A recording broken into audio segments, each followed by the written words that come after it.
प्रधानमंत्री नरेंद्र मोदी और कतर के अमीर के बीच नई दिल्ली में हुई प्रतिनिधिमंडल स्तर की वार्ता। एमओयू का आदान प्रदान संबंधों की प्रगाढ़ता पर बल।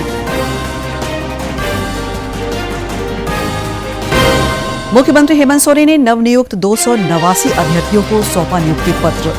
उच्च शिक्षा को नया आयाम देने के लिए 6 पोर्टल का हुआ शुभारंभ। बाबूलाल मरांडी ने युवाओं के रोजगार के मुद्दे पर राज्य सरकार की सवालों की बौछार। पूछा, सरकार अभी किस नियोजन नीति के तहत कर रही नियुक्तियां।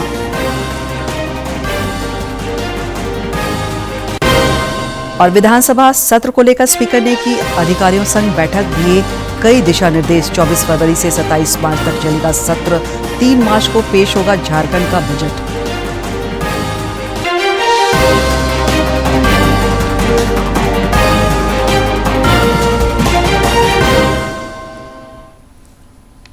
नमस्कार, प्रादेशिक समाचार में आपका स्वागत है। मैं हूं दिव्या और अब समाचार विस्तार से। प्रधानमंत्री नरेंद्र मोदी और कतर के अमीर शेख तमीम बिन हमद अल थानी के बीच आज दिल्ली के हैदराबाद हाउस में प्रतिनिधिमंडल स्तर की वार्ता हुई।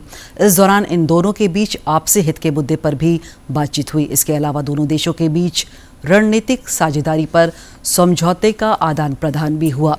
प्रधानमंत्री ने दोनों देशों के बीच संबंधों की प्रगाढ़ता पर जोर दिया।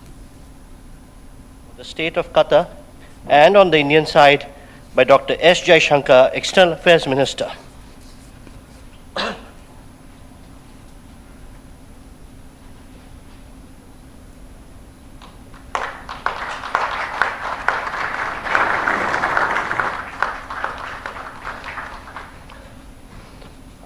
Thank you, Ministers. Next, we have the exchange of the revised agreement for avoidance of double taxation and prevention of fiscal evasion with respect to taxes on income between the Government of Republic of India and the Government of State of Qatar. These will be exchanged again on the Qatari side by His Excellency Sheikh Mohammed bin Abdul Rahman bin Jassim bin Jaber Al Thani, Prime Minister and Minister of Foreign Affairs for the State of Qatar, and on the Indian side by Srimati Nirmala Sitharaman, Minister of Finance.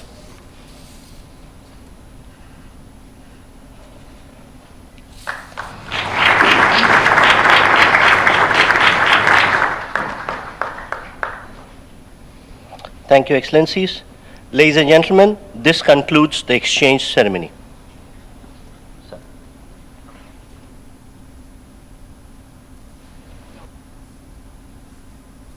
केंद्रीय गृह मंत्री अमित शाह ने जम्मू कश्मीर में नए आपराधिक कानून के क्रियान्वयन पर आज नई दिल्ली में समीक्षात्मक बैठक की। बैठक में जम्मू कश्मीर में पुलिस, जेल, अभियोजन और फॉरेंसिक्स से संबंधित विभिन्न नए प्रावधानों के कार्यान्वयन और वर्तमान स्थिति की समीक्षा की गई। इस दौरान जम्मू कश्मीर के उप राज्यपाल मनोज सिन्हा और मुख्यमंत्री उमर अब्दुल्ला समेत अन्य वरिष्ठ अधिकारी मौजूद थे।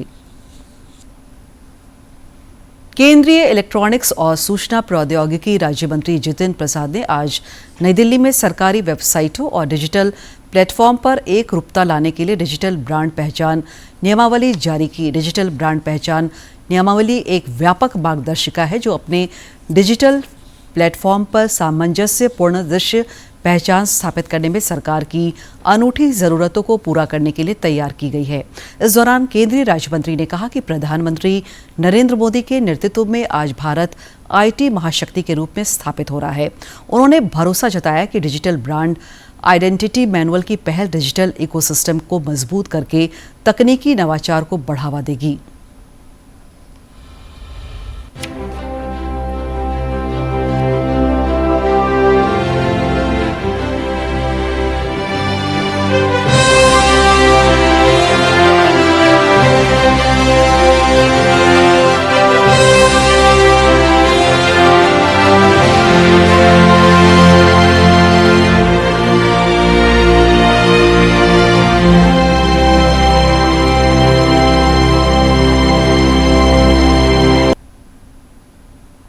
मुख्यमंत्री हेमंत सोरेन आज नगर विकास एवं आवास विभाग के अंतर्गत विभिन्न पदों पर 289 सफल अभ्यर्थियों को नियुक्ति पत्र सौंपा। राजस्व निरीक्षक, विधि सहायक, sanitary supervisor, sanitary and food inspector, garden अधीक्षक और वेटनरी ऑफिसर जैसे पदों पर यह बहाली हुई। इस मौके पर वित्त मंत्री राधा कृष्ण किशोर, नगर विकास मंत्री सुदिव्य कुमार और श्रम मंत्री संजय प्रसाद यादव भी मौजूद थे। इस दौरान उन्होंने राज्य के तेज गति से विकास और जन आकांक्षाओं को पूर्ण करने का संकल्प दोहराया। उस उद्देश्य को पूरा करना चाहते हैं जिस उद्देश्य को लेकर झारखंड राज्य का निर्माण आज से 24 वर्ष पहले हुआ था। आज जब आप निकायों में पदाधिकारी और कर्मचारी के तौर पर जब जाएंगे तो मैं आपसे यही आग्रह अपील करना चाहूँगा कि उन क्षेत्रों में बसने वाले लोग हमारे आपके लोग हैं, जो आपसे कुछ बेहतर सेवाओं की, कुछ बेहतर सर्विसेज की उम्मीद करेंगे। और मुझको उम्मीद है कि झारखंड की माटी का यह कर्ज आप जरूर से पूरा करेंगे। उनको ये लगेगा कि ये सैनिटरी इंस्पेक्टर कोई ऐसा पदाधिकारी नहीं है जो अकड़ दिखाने के लिए आया है, वो हमारे सिस्टम को बेहतर करने के लिए सिस्टम का एक बेहतर पार्ट बन के आया है और इस भावना के साथ आप काम करेंगे। आज ही आप लोग झारखंड के विकास, जन कल्याण और अपने सार्थक प्रकाशक तक परिश्रम करने का संकल्प और शपथ लें। आज से झारखंड के एक एक व्यक्ति को आप अपने परिवार के सदस्य माने। हर झारखंडी के चेहरे पर मुस्कान आपका लक्ष्य होना चाहिए।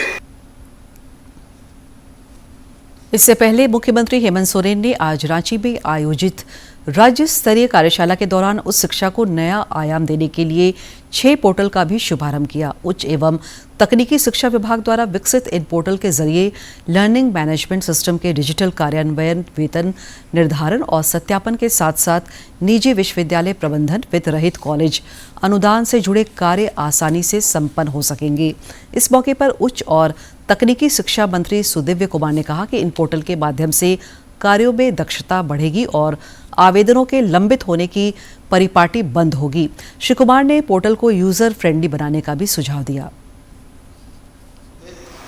बहुत उलझाव की स्थिति ना हो और कहीं ना कहीं मेरा आग्रह यही होगा कि ग्रीवांस रिड्रेसल की भी कोई व्यवस्था होनी चाहिए।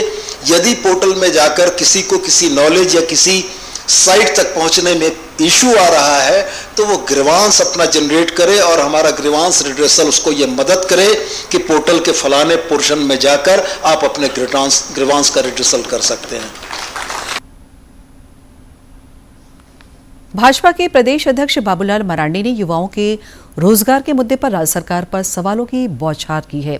उन्होंने कहा कि सरकार के दावों के इतर झारखंड के लाखों बेरोजगार युवाओं के कुछ सवाल हैं जो अब भी अनसुलझे हैं।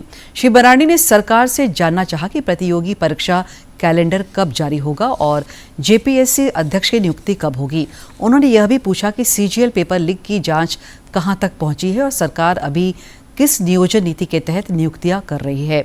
इसमें झारखंड के युवाओं को कितना आरक्षण मिला है। श्री मरांडी ने कहा कि झारखंड के लाखों युवा सरकार से जुमलेबाजी नहीं बल्कि अपना हक और अधिकार चाहते हैं। राज्य के कल्याण मंत्री चमरा लेंडा ने जन समस्याओं के समाधान और सामूहिक प्रयास से राज्य के विकास को नया आयाम देने की प्रतिबद्धता दोहराई है। उन्होंने कहा कि वे जन समस्याओं और जरूरतों को सुनने तथा उनका समाधान करने के लिए हमेशा तैयार है। कल्याण मंत्री ने कहा कि आम लोग सोशल मीडिया एक्स के माध्यम से अनुसूचित जाति, अनुसूचित जनजाति और पिछड़ा वर्ग कल्याण विभाग से जुड़ी जानकारी या जन समस्याएं उन्हें बता सकते हैं। पलामू सांसद बीडी राम ने आज गढ़वा में दिशा की बैठक में योजनाओं के क्रियान्वयन की उच्च स्तरीय समीक्षा की। इस दौरान उन्होंने जोर देकर कहा कि केंद्र और राज्य सरकार की योजनाओं का लाभ लोगों को मिलना चाहिए, जिसके लिए अधिकारियों को संवेदनशीलता से काम करने की आवश्यकता है। समीक्षात्मक बैठक में सड़क, स्वास्थ्य, शिक्षा और विद्युत आपूर्ति समेत अन्य परियोजनाओं की विस्तृत समीक्षा हुई। बाद में पत्रकारों से बातचीत में पलामू सांसद ने ससमय सभी योजनाओं को पूर्ण करने पर बल दिया। सबकी विस्तृत चर्चा की जाती है और ये कोशिश की जाती है कि सिस्टम में किस प्रकार से इम्प्रूवमेंट लाया जाए। तो मीटिंग के बाद भी और मीटिंग के प्रारंभ में भी हमारा यही कहना है कि हमारा उद्देश्य सिस्टम में इम्प्रूवमेंट लाना है, कार्यप्रणाली में सुधार लाना है। मुख्यमंत्री हेमंत सोरेन की अध्यक्षता में आज रांची में राज्य मंत्रिपरिषद की बैठक हुई। इस दौरान 12 प्रस्तावों पर मुहर लगी। राज्य सरकार के वैसे कर्मी और पेंशन धारक जो 5वें और 6ठे वेतनमान का लाभ ले रहे हैं, उनके महंगाई भत्ते में वृद्धि की स्वीकृति दी गई है। यह 1 जुलाई 2024 के प्रभाव से लागू होगी। एक अन्य प्रस्ताव में कैबिनेट ने आंगनबाड़ी सेविका सहायिका चयन एवं मानदेय नियमावली में संशोधन की भी स्वीकृति प्रदान की। वेतनमान 6ठा केंद्रीय वेतनमान में दिनांक 1/7/24 के प्रभाव से महंगाई राहत की दरों में अभिवृद्धि के संबंध में इसमें 239% जो था उसको 246 किया गया है। जी, अगला प्रस्ताव राज्य सरकार के कर्मियों को अपुनरीक्षित वेतनमान पंचन वेतनमान में दिनांक 1/7/24 के प्रभाव से महंगाई भत्ता की दरों में अभिवृद्धि के संबंध में ये 443% था, जिसको बढ़ा के 455% किया गया है। सभा का बजट सत्र 24 फरवरी से शुरू हो रहा है। इस सिलसिले में आज विधानसभा अध्यक्ष रविन्द्रनाथ महतो ने अधिकारियों के साथ उच्च स्तरीय बैठक की। इस दौरान उन्होंने बजट सत्र के मद्देनजर विधि व्यवस्था और अन्य विषयों पर अधिकारियों को जरूरी निर्देश दिए। विधानसभा का बजट सत्र 27 मार्च तक चलेगा। वित्त मंत्री राधाकृष्ण किशोर आगामी 3 मार्च को झारखंड का बजट पेश करेंगे। रांची में सीनी स्वयंसेवी संस्था की ओर से जलवायु परिवर्तन को लेकर आम लोगों को जागरूक बनाने के उद्देश्य से राज्य स्तरीय परामर्श कार्यक्रम का आयोजन किया गया। कार्यक्रम में बच्चों, किशोरों, जलवायु चैंपियनों, विशेषज्ञों और नीति निर्माताओं ने भाग लिया। सीनी की राज्य प्रमुख तन्वी झा ने कहा कि आयोजन का मुख्य उद्देश्य युवाओं को जलवायु परिवर्तन से निपटने के लिए सामुदायिक पहलों में सक्रिय भागीदारी के लिए प्रेरित करना है। वहीं संस्था के सचिव अबू बकर सिद्दीकी ने कहा कि साहिबगंज और पाकुड़ भारत के शीर्ष 50 सर्वाधिक जलवायु जोखिम वाले जिलों में शामिल है। अलग अलग मुद्दों पे पड़ रहा है, वो केवल पोल्यूशन से लिंक्ड नहीं है, इसमें चाइल्ड राइट्स का भी हनन हो रहा है और कैसे समुदाय स्तर पर, स्पेशली जो झारखंड का आदिवासी समुदाय है, वो कैसे इम्पैक्ट हो रहा है और कैसे उस पर काम किया जा सकता है, उस पर चर्चा हुई। और क्लाइमेट का जो चेंजेस, जो परिवर्तन जो हो रहा है, जो हमारा हर आदमी का लाइफ में बदलाव कर रहा है, ये हमारा समाज के लिए, हमारा पर्यावरण के लिए काफ़ी चिंता का विषय है। तो इसमें जागरूक करना, लोगों को एम्पावर करने का जो मिशन है, उसमें सीनी अपना प्रयास कर रहा है और उसी के साथ साथ सभी को इस प्रयास में शामिल होने की ज़रूरत है, ताकि आने वाला पीढ़ी को भी इस धरती जीने लायक बने रहे, पर्यावरण हमारा बचे रहे। राज्य सरकार ने बड़ा नीतिगत फैसला लेते हुए राज्य में पान मसाला और गुटखा पर प्रतिबंध लगा दिया है। इस संबंध में स्वास्थ्य विभाग ने अधिसूचना जारी कर दी है। आदेश के तहत झारखंड में अब गुटखा बेचना और खाना दोनों अपराध होगा। पूर्व केंद्रीय मंत्री सह सांसद अनुराग ठाकुर की अध्यक्षता में नई दिल्ली में कोयला, खान और इस्पात संबंधी स्थायी समिति की बैठक आयोजित हुई, जिसमें सांसद आदित्य साहू भी शामिल हुए। इस दौरान कोयला, खान और स्टील मंत्रालय की अनुदान मांगों पर प्रतिनिधियों के मौखिक साक्ष्य सुने गए। खूंटी महिला थाना के सब इंस्पेक्टर संतोष रजक पर नाबालिग के साथ मारपीट का आरोप लगा है। पुलिस अधीक्षक अमन कुमार ने मामले को गंभीरता से लेते हुए केस के अनुसंधानकर्ता आरोपी संतोष रजक को निलंबित कर दिया है। साथ ही पुलिस उपाधीक्षक अखिल नितिश कुजूर को 2 दिनों के अंदर जांच रिपोर्ट सौंपने का निर्देश दिया है। थाना द्वारा रिपोर्ट किया गया कि उसने दुर्व्यवहार बच्चे के साथ किया है, जिसके बेसिस पे मैंने तत्काल प्रभाव से आईओ जो हैं, सब इंस्पेक्टर हैं, उनको सस्पेंड किया है और डीएसपी हेडक्वार्टर को इसकी इंक्वायरी सौंपी है और 1 दिन के अंदर इंक्वायरी रिपोर्ट देने के लिए उन्हें कहा गया है।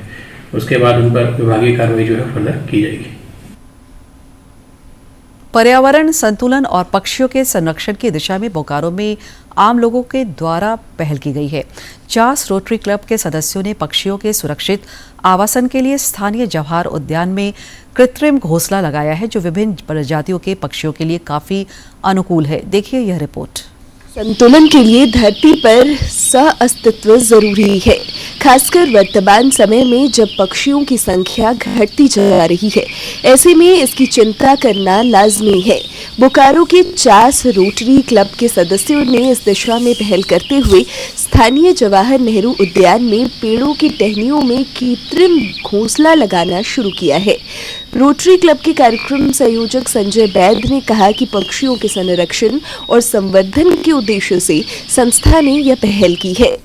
पक्षियों के संरक्षण के लिए ये हमारा एक छोटा सा प्रयास है, जिसमें बने बनाए घोंसले हम लोगों ने यहाँ पे आके जैविक उद्यान में लगाए हैं और इसको हम देखेंगे, आगे फॉलो अप करेंगे कि अगर ये सक्सेसफुल रहता है तो हम इसको और आगे बढ़ाना चाहेंगे, जिससे और पक्षियों का यहाँ पर संरक्षण हो सके। क्लब की सदस्य श्वेता ने कहा कि पक्षियों के संरक्षण को लेकर संस्था की ओर से सतत प्रयास किए जा रहे हैं। इसी कड़ी में कृत्रिम घोंसलों की अवधारणा को धरातल पर उतारा जा रहा है ताकि पक्षियों को आशियाना मिल सके। पक्षियों को इस घोंसले के द्वारा संरक्षण और सुरक्षा मिले और इसमें जो कई छोटी चिड़िया है जिनको डर रहता है बड़ी चिड़ियों से, जैसे बाज है या गिद्ध है या चील है, तो उनसे बचाव के लिए हमने ये कार्यक्रम किया। मौजूदा समय में जलवायु परिवर्तन वैश्विक संकट के तौर पर उभरकर सामने आ रहा है, जिससे सभी देश परेशान हैं। धरती पर जीवन और उसकी खूबसूरती के लिए सभी जीवों का रहना जरूरी है, जिसमें पक्षी भी शामिल हैं। विकास के साथ पर्यावरण संतुलन का तालमेल जरूरी है, तभी हम अपने अस्तित्व को बचा सकेंगे। बोकारो से मनोज कुमार। प्रधानमंत्री फसल बीमा योजना के आज 9 वर्ष पूरे हो गए हैं। प्रधानमंत्री नरेंद्र मोदी ने साल 2016 में इस योजना की शुरुआत की थी। इस संबंध में कृषि मंत्रालय ने योजना की उपलब्धियों और उद्देश्यों से संबंधित एक वीडियो साझा किया है। देश के किसानों की सुरक्षा और समृद्धि सुनिश्चित कर रही है।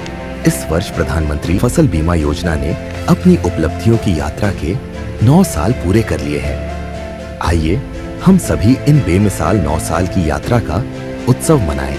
18 फरवरी 2016 में शुरू की गई प्रधानमंत्री फसल बीमा योजना किसानों के पंजीकरण की संख्या में दुनिया की सबसे बड़ी फसल बीमा योजना है, जो देश के किसानों को प्राकृतिक आपदाओं के प्रहार से बचाती है और उन्हें आर्थिक रूप से सुरक्षित करती है। प्राकृतिक आपदा से हमारी फसल खराब हो गई तो उसमें बीमा राशि से हमको आर्थिक मदद मिली है, सहयोग मिला है सरकार की तरफ से। PMFBY की उपलब्धियां की बात करें तो अब तक 74 करोड़ किसान आवेदन बीमित किए जा चुके हैं। कुल 1.73 लाख करोड़ रुपए के दावों का निस्तारण किया गया है। ये किसानों द्वारा दिए गए प्रीमियम 34,000 करोड़ रुपए से कहीं अधिक है। इससे 19.76 करोड़ किसान आवेदनों को लाभ मिला है। अब तक प्रधानमंत्री फसल बीमा योजना का कवरेज और भागीदारी भी उल्लेखनीय रही है। अब तक कुल 21.95 करोड़ किसानों का पंजीकरण हो चुका है। आधुनिक तकनीक के उपयोग ने PMFBY को और अधिक मजबूती प्रदान की है। जहां एक और किसानों के लिए दावा भुगतान की प्रक्रिया को आसान और पारदर्शी बनाया है, वहीं दूसरी ओर मौसम के पूर्वानुमान की सटीक जानकारी देकर खेती के जोखिमों को कम करने में सहायता प्रदान की है। कृषि रक्षक पोर्टल एवं हेल्पलाइन KRPH के माध्यम से 99% समाधान दर के साथ 7,98,000 शिकायतों का निस्तारण किया गया। PMFBY के व्हाट्सएप चैटबॉट नंबर 7065514447 की सुविधा प्रदान की गई। येसटेक प्रणाली से सटीक और प्रभावी दावा निपटान के लिए स्वचालित उपज अनुमान प्रदान किया जा रहा है।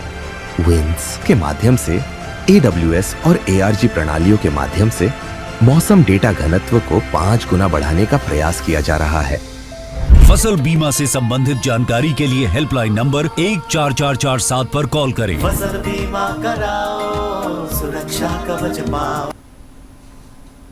देवघर बाबा मंदिर प्रांगण स्थित 18 दानपत्र को आज मंदिर प्रशासन की देखरेख में खोला गया। गिनती के पश्चात दानपत्र से 9,85,887 रुपए के अलावा नेपाली नगद 1,160 और $50 दान स्वरूप प्राप्त हुआ। आइए अब देखते हैं राज्य के विभिन्न जिलों की खबरें फटाफट अंदाज में।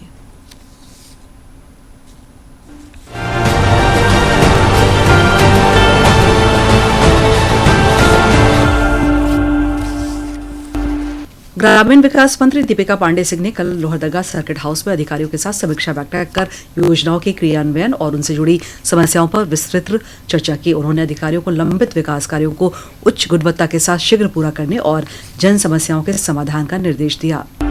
जमशेदपुर पूर्वी से विधायक पूर्णिमा साहू ने बाराद्वारी में एक मैट्रिक परीक्षा केंद्र का जायजा लिया। उन्होंने परीक्षार्थियों को कदाचार मुक्त परीक्षा के लिए प्रेरित किया और शिक्षकों को उन्हें तनाव मुक्त माहौल देने की बात कही। इस दौरान शिक्षा विभाग के अधिकारी भी मौजूद रहे। पोटका विधायक संजीव सरदार ने आज तोरामडी स्थित कार्यालय में लोगों से मुलाकात और संवाद कर उनकी समस्याओं को जाना और समाधान के प्रति आश्वस्त किया। साहेबगंज के बरहरवा प्रखंड अंतर्गत ग्वालपाड़ा प्लासबोना गांव में वैक्सीन से जुड़ी भ्रांतियों और झिझक को दूर करने के लिए जागरूकता अभियान चलाया गया। इस दौरान एलईडी वैन से लोगों को अनिवार्य टीकों की जानकारी दी गई। पश्चिमी सिंहभूम अंतर्गत चक्रधरपुर रेलवे स्टेशन पर यात्रियों की सुरक्षा को लेकर आरपीएफ तत्पर है। स्टेशन पर सुरक्षा व्यवस्था काफी सुदृढ़ नजर आ रही है। आरपीएफ के जवान लगातार निगरानी कर रहे हैं। गुमला में आयोजित 3 दिवसीय गुमला साहित्य महोत्सव का समापन हो गया। महोत्सव में देश भर के प्रसिद्ध साहित्यकारों, पर्यावरणविदों, गीतकारों, फिल्मकारों और समाज सुधारकों ने भाग लिया। जामताड़ा जिला समाहरणालय में पोक्सो एक्ट और बच्चों के खिलाफ यौन अपराध तथा अन्य अपराधों की रोकथाम पर चर्चा के लिए कार्यशाला का आयोजन किया गया। इस मौके पर पुलिस अधीक्षक डॉक्टर एहतेशाम वकारिब समेत अन्य गणमान्य लोग मौजूद थे।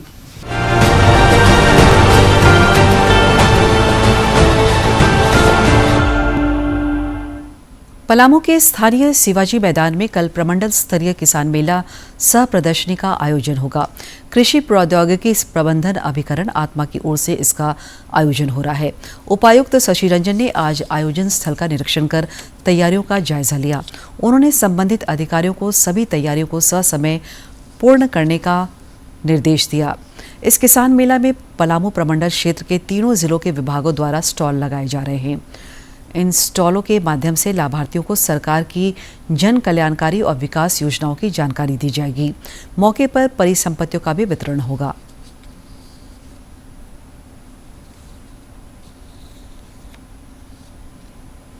वाराणसी में आजकल काशी तमिल संगमम का तीसरा संस्करण चल रहा है। इस सिलसिले में नमो घाट पर सूचना एवं प्रसारण मंत्रालय के अंतर्गत केंद्रीय संचार ब्यूरो लखनऊ द्वारा एक चित्र प्रदर्शनी लगाई जा गई है जो 24 फरवरी तक चलेगी। चित्र प्रदर्शनी लगाई जिसे देखने के लिए बड़ी संख्या में लोग आ रहे हैं। इस प्रदर्शनी में महर्षि अगस्त्य से संबंधित तथा दक्षिण भारत के ऋषि, मुनि, समाज सुधारक, वैज्ञानिक और प्रसिद्ध व्यक्तियों के बारे में विस्तार से बताया गया। इसी के साथ ही नए कानूनों और केंद्र सरकार की योजनाओं के बारे में चित्रों के माध्यम से लोगों को जानकारी दी जा रही है। तमिल संगमम के तीसरे संस्करण में ऋषि अगस्त एवं विकसित भारत विषय पर सूचना और प्रसारण मंत्रालय भारत सरकार के केंद्रीय संचार ब्यूरो की तरफ से एक चित्र प्रदर्शनी लगाई गई है। प्रदर्शनी में जहां ऋषि अगस्त के बारे में जानकारी दी गई है, तमिलनाडु के सामाजिक सुधारक हैं, सामाजिक कार्यकर्ता हैं, शिक्षाविद हैं, उनके बारे में जानकारी दी गई है और विकसित भारत जो भारत सरकार की 10 साल की उपलब्धियां हैं, नीतियां हैं, कार्यक्रम हैं, उस पर चित्रों के माध्यम से और संक्षिप्त रूप में उन योजनाओं के विवरण के माध्यम से दर्शाया गया है। प्रदर्शनी में प्रतिदिन बड़ी संख्या में दर्शक आ रहे हैं, विद्यार्थी आ रहे हैं। प्रयागराज में चल रहे महाकुंभ में खास और आम सभी आस्था की डुबकी लगाने पहुंच रहे हैं। केंद्रीय मंत्री मनसुख मांडविया ने भी त्रिवेणी संगम पर सपरिवार पवित्र स्नान किया। उन्होंने इस संबंध में सोशल मीडिया पर जानकारी साझा कर दिव्य और भव्य महाकुंभ के आयोजन की सराहना की। केंद्रीय मंत्री ने अपने सोशल मीडिया मंच एक्स पर इसकी जानकारी देते हुए लिखा कि आस्था के महाकुंभ में त्रिवेणी संगम में दिव्य स्नान करने का परम सौभाग्य प्राप्त हुआ। केंद्रीय मंत्री डॉक्टर मनसुख मांडविया ने अपने स्नान से जुड़ी तस्वीरें भी साझा की। आकाशवाणी पर प्रधानमंत्री नरेंद्र मोदी के लोकप्रिय मन की बात कार्यक्रम का 23 फरवरी को दिन के 11 बजे प्रसारण होगा। इस दौरान प्रधानमंत्री देश विदेश के लोगों के साथ विचार साझा करेंगे।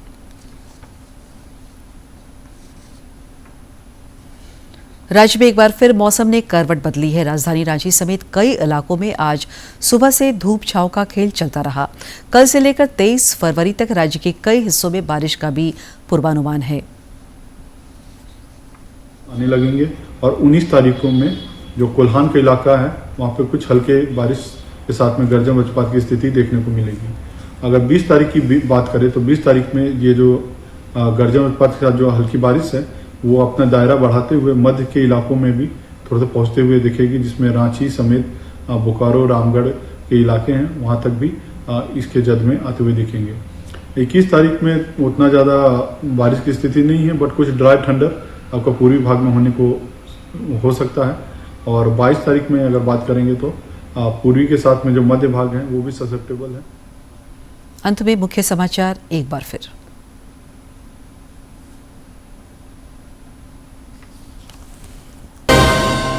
प्रधानमंत्री नरेंद्र मोदी और कतर के अमीर के बीच नई दिल्ली में हुई प्रतिनिधिमंडल स्तर की वार्ता। एमओयू का आदान प्रदान संबंधों की प्रगाढ़ता पर बल। मुख्यमंत्री हेमंत सोरेन ने नवनियुक्त 289 अभ्यर्थियों को सौंपा नियुक्ति पत्र। उच्च शिक्षा को नया आयाम देने के लिए 6 पोर्टल का हुआ शुभारंभ। बाबूलाल मरांडी ने युवाओं के रोजगार के मुद्दे पर राज्य सरकार पर की सवालों की बौछार। पूछा, सरकार अभी किस नियोजन नीति के तहत कर रही नियुक्तियां।